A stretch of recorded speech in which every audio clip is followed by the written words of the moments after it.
everyone, I'm Edyta Sitar from Laundry Basket Quilts. Welcome to Quilting Window. I am so thankful you took the time and wanted to quilt with me. We have been working really hard on our Winter Village blocks, and guess what? We are all done. Now it's time to put our blocks together to a beautiful quilt. So today's videos is all about those final little touches like applique, binding, what bedding I use, what is the quilting. I can't wait to share all of those fun informations with you and see all your beautiful projects done. Please make sure if you're taking pictures and posting them on social media, tag me. I love to see your projects. And make sure you put a hashtag Winter Village Quilt Along. That allows me to see your wonderful projects and admire them with you and be so proud of you. But now let's get into our quilt. In our quilting baskets, we don't have much today. For anybody that is joining us right now, yes, you can purchase a kit. We only have few left. In the kit, you have everything to make our Winter Village quilt. You're gonna need a pattern to cut the blocks, and then you can follow along with us. We started on a Winter Village block 1 and went through all of them. Today is our last video, like I mentioned. So if you want it, you can still join us in. Let me go through some things that we're doing today. We're gonna start by talking about laying out the blocks and sewing them into rows. I have laid all my beautiful blocks, block 1, 2, 3, 4, all of them in a beautiful rows. Look at that. Remember, we already had our sashings done as we were working on our houses. We were adding the sashing as we go. So it's easy now. You just pin it, sew it together, and create a beautiful row. Then I need you to please add a sashing between the borders, between the rows. This sashing is 3 inches by the width of your row, by the length of your row, right there. So next, I need you to add the top border, bottom border, press it, and then also add the right and the left border and press it. Once you finish, now it's time to add a little bit of a personal touch. If you wanna, you can go ahead and quilt your quilt. I did that with my table runner, and notice that on my table runner, I don't have branches and snowflakes because I want my table runner to be fun and exciting all year long. So in the spring, I put a yellow bouquet of flowers with my table runner. 4th of July, ball of apples, and it just fits perfectly. So I don't have like permanent images of snowflakes and branches on my table runner. If you do want to add a little bit of applique to it, it's super easy. Let me show you how to do it. What you're going to do is, now you have the whole quilt top done, and you're gonna add that to the whole quilt top. Unfortunately, we can't do sections, like a smaller section, because we add the borders and the applique spills to the border and goes right over the blocks. We want to create an image like a secondary design that the branches are front of our Winter Village. What you're going to do is open your applique silhouettes, and you need 2 packages of the silhouettes, the blue sky silhouettes. Look at them. Everything is pre-cut and have fusible webbing on it, and I'm gonna use the fusible applique technique to add the touches. Then you have your snowflakes, again fusible webbing on it. Everything is pre-cut for you, and I already opened my packages and I lay some of the pieces right next to me. Next thing, you're going to need a layout, and you have a layout right in the pattern. So this is your layout, and you're gonna place the layout under your quilt top so that way you can see. And it would be great if you have a wonderful little light so that way you can see it right through the both. And in one of my videos called Spring Bouquet, I showed how I use my sewing table, my plexiglass sewing table, as my light box. So you can do that, or you can use a light box. You're gonna follow this to lay out your pieces, or you can simply lay this right in front of you and just look at it and just consider, okay, I need a branch. I'm gonna place a branch down. I'm gonna lay this onto this table runner just to show you some of the pieces. It's super simple, because sometimes when you're a little bit more free, it's more unnatural. But yes, if you want to follow the layout, all that you have to do is crease it gently, wait that the paper lifts it up, grab the fusible webbing with the fabric, gently pull it away. Be careful that you don't pull the fusible webbing, and then you just place your pieces, layer it down, and look at it's stuck a little bit because it has a little sticky right on it. Do you see? So that way it's easy to lay those pieces. All right, I have my first piece. Now I'm gonna need some smaller pieces. What I'm gonna need to do is I take a branch, I cut my branch in half, and I go ahead and cut it again in half. That way I get those shorter, those smaller little branches. And all that I'm gonna do is take one at a time, crease it, peel it away, and place it under my main branch to start lining things up. Look how cute it's already looking. Isn't that delightful? Another one right there, and I'm creating like a fun little branch. And look at, I'm not even following my layout. I'm just laying things out and adding branches to it. And you can freehand like this, or like I said, you follow your layout. For anybody that have not purchased the silhouettes and the little branches, what I recommend is taking the pattern, tracing it to fusible webbing, then pressing it to fabric and doing it for yourself. But I do love those pre-cut pieces. Oh, I'm gonna turn this one around because I want it to look like it's scooping down, like that branch is just scooping down really nice. Oh, this is beautiful.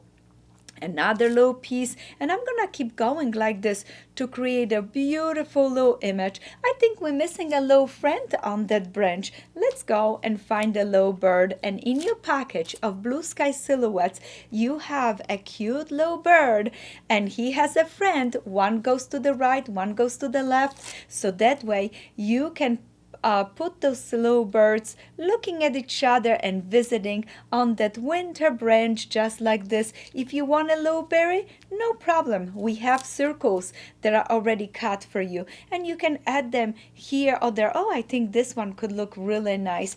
And you're gonna be building branches. You can do your own thing, or you can follow my layout and build like this and create a beautiful images. I'm gonna clean this up a little bit, and you know what? If you want to add that little winter feel to your to your quilt, we have gorgeous snowflakes for you. Look at how delicate they are. Be very careful when you peel that paper. Look what I did. I just creased a corner, just twisted and creased it. And look at now, gently the paper peeled it up, and I can just pull it away. Look what happened. What a cute little snowflake. Don't let the arms of the snowflake get stuck to each other. Look at how sweet. It gets really nice and stuck. It is gonna be easy to work with, and you can add that snowflake into your picture anywhere you wanna on the quilt, or follow what I did. I have snowflakes here, and a front cover picture tells you exactly where I put mine.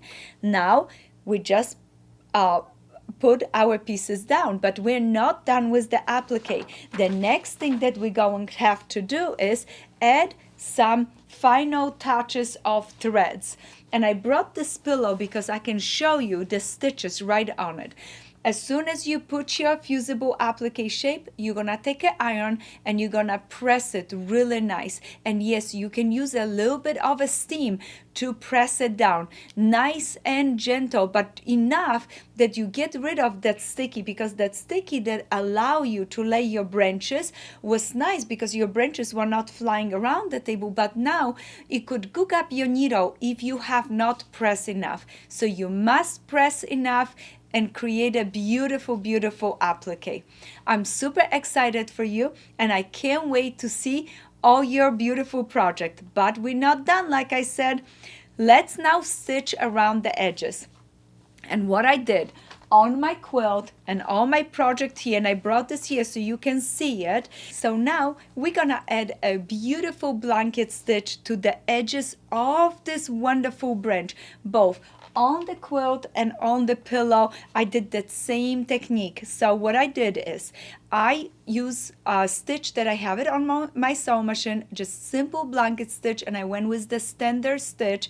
I want it to be a little bit bulkier, a little bit bigger, and I'm using blue thread, and this is a wonderful thread, 4644 from Ortho is great, or you can use the colorful, beautiful blue threads. There is variety of blues in this one, touch of blue. It will work amazing for you. And all that I did is started right here, and I went all the way around all of the shapes right here, stitch. When I came here, I went around the circle and keep going all the way around, keep going just there, come back, pull it back. If I had to, I cut it and I pull the threads to the back, and I start again to go around the tail, finish it up, go right here, all the way around. I went all the way around all the shape. I took my time as I was stitching.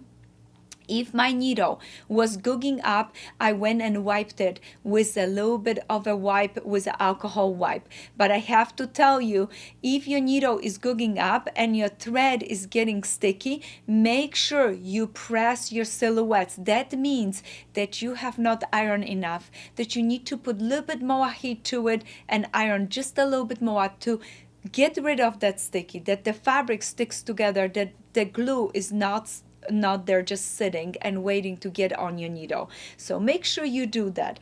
As soon as I finished stitching around, I went for my snowflakes. My snowflakes are too small, too thin to go around the edges. All that I needed to do, I use a straight stitch and I stitch right through the middles, right through the middle. So I would start right here, go here, in, out, go like this. Oh, look at it, go back, in, out, come back, just like this, finish. So almost double stitch on everything, and it gave me extra little line of beautiful threads through the middle of the snowflake. The edges are raw. With time they're gonna fray just gently, but I didn't mind. I wanted that look of a snowflake. And this is how I finish this part of the quilt. So this was the applique. Now, as soon as I finished my applique, I go ahead and quilted my quilt. And I used the edge-to-edge design, and I quilted edge to edge. I didn't do custom quilting, and I did not go around all the applique. I put my quilting right over it, and I used like a twirly little feather. It looks like a winter just blew right through my village. So this is what I did. The next part was my binding, and I want to take a minute and share with you how I did my binding. Before I start on my binding, I'm gonna use this as my example. I went and lay my backing for my quilt. This is just a smaller sample so you can see it. I went then and took my bedding, and I used Habs bedding Tuscany collection 80/20, and I placed my bedding right there in the center of my backing. My backing is bigger. I always make my backing at least 2 to 3 inches bigger around, because when you put it on a quilting frame, you have to have an area to hold down to it with your clips. Then this I'm gonna pretend it's my little quilt top, and my little bedding is also bigger than my quilt top. You always wanted to do that. See, the bedding is bigger, because if anything shifts, then you don't want to get lost and don't have a nice edges on your quilt. As soon as I finished quilting, I trimmed it exactly to the size, and now it was time to put a binding on. And I wanted to introduce you to this wonderful tool, the binding tool. This one is one of my personal favorite. The directions are right on it, so if you ever forget it, you have it. But I wanted to show you something that I like to do with my binding. I don't do my binding the same way than everybody. I use a little bit different size of my binding. So let's go and talk about this. Traditional binding, it's 2.5 inches, okay, 2.5 inches. You take the strip and you fold it in half. And I have a binding strip right here. This is a piece of fabric cut 2.5, and you fold it exactly in half. As soon as I do that, as soon as somebody would do that, they would go ahead, place the binding on an edge, both edges nice together next to the quilt, and you're gonna stitch using a nice 1/4 inch seam allowance. You're gonna come to the corner, stop and backstitch, staying 1/4 inch away from this side. Then you're gonna go ahead and you're gonna fold your binding beautifully and start stitching and come to this point again. Let me show you how I do this, how I fold it. So right there, I would have stitched, I pull it back to check that I'm 1/4 inch away from this side. I would go ahead, stop, back stitch right here. I would pull it this way, just like this.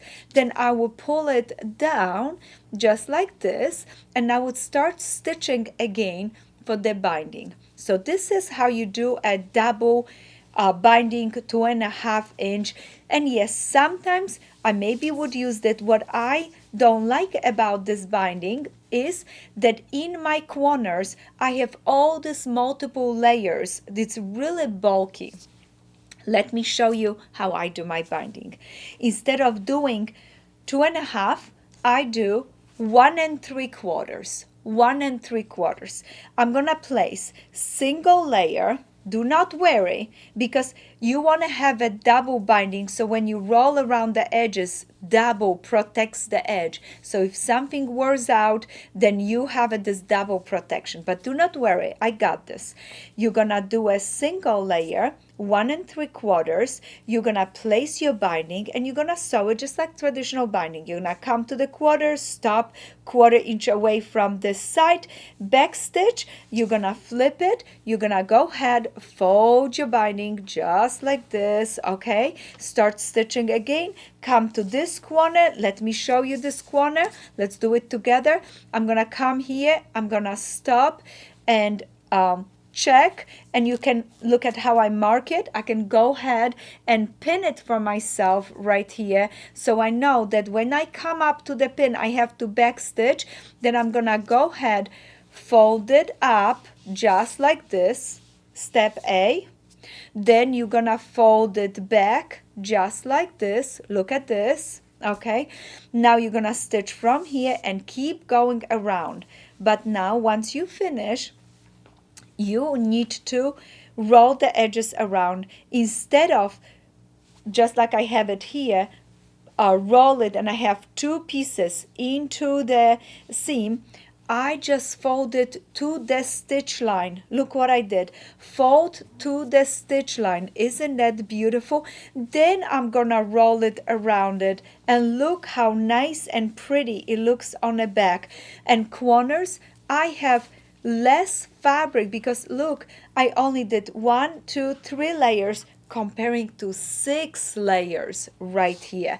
Only 3 layers of fabric. Now I'm gonna roll it around the corner. This is wonderful. You're gonna pull it down this way, pull it down this way, use your binding clips to hold it, and stitch by hand with a whip stitch, and it is going to be beautiful. Excuse me, it's not a whip stitch, it's slip stitch. Slip stitch. So that's what you want to do, a beautiful little corner, and stitch right around, and it's gonna look very, very nice. Try, see if it works for you. You can always do the traditional way of binding, but maybe this way give you really nice corners that are not so bulky. They're just wonderful and flat, and look at it, they look great from front and the back, and just float really nice. And I noticed it with my quilts, they're not so stiff around the binding because I didn't do so much layers into the seam allowance.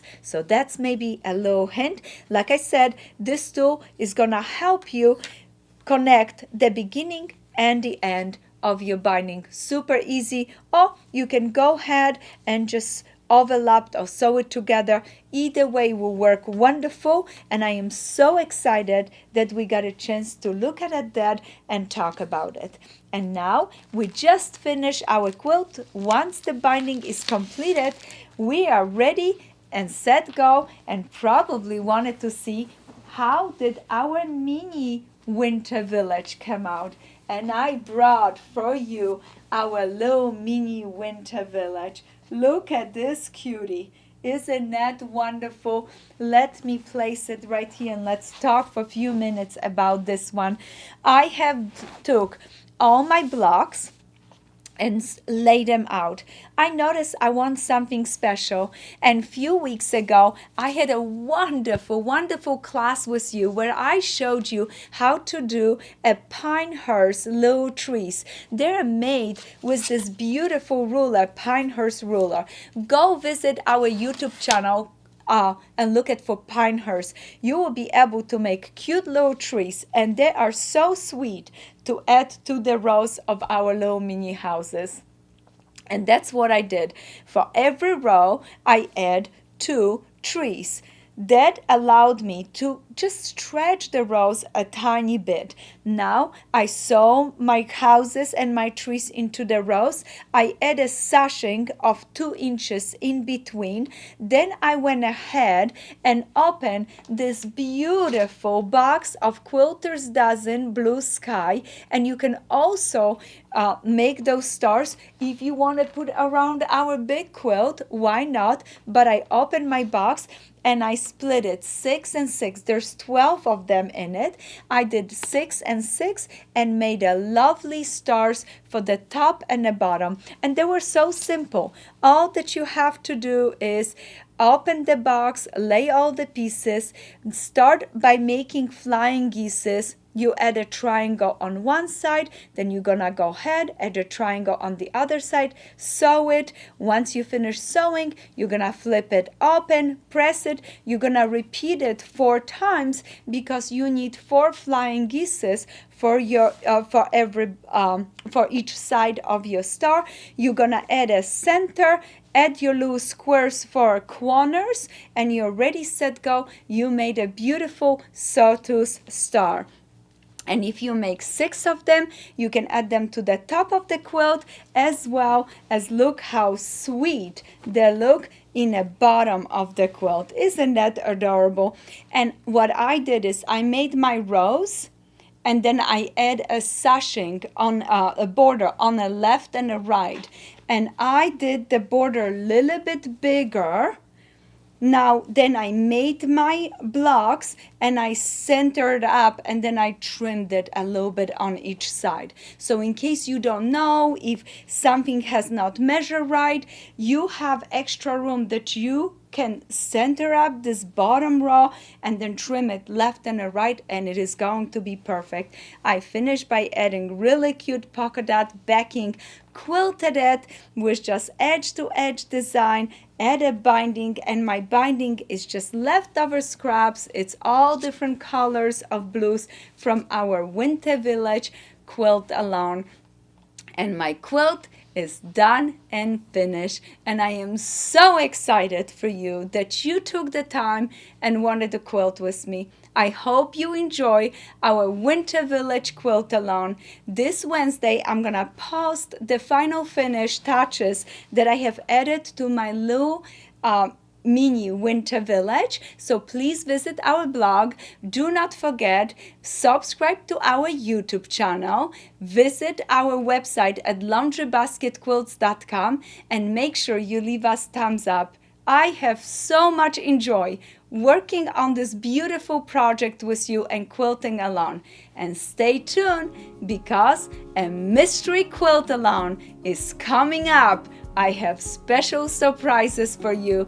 You are going to love this one. And next weekend, if you have loved our beautiful ocean wave, that is one of the next classes that we have that we're gonna be posting on our YouTube channel. So stay tuned and have some fun. Happy quilting!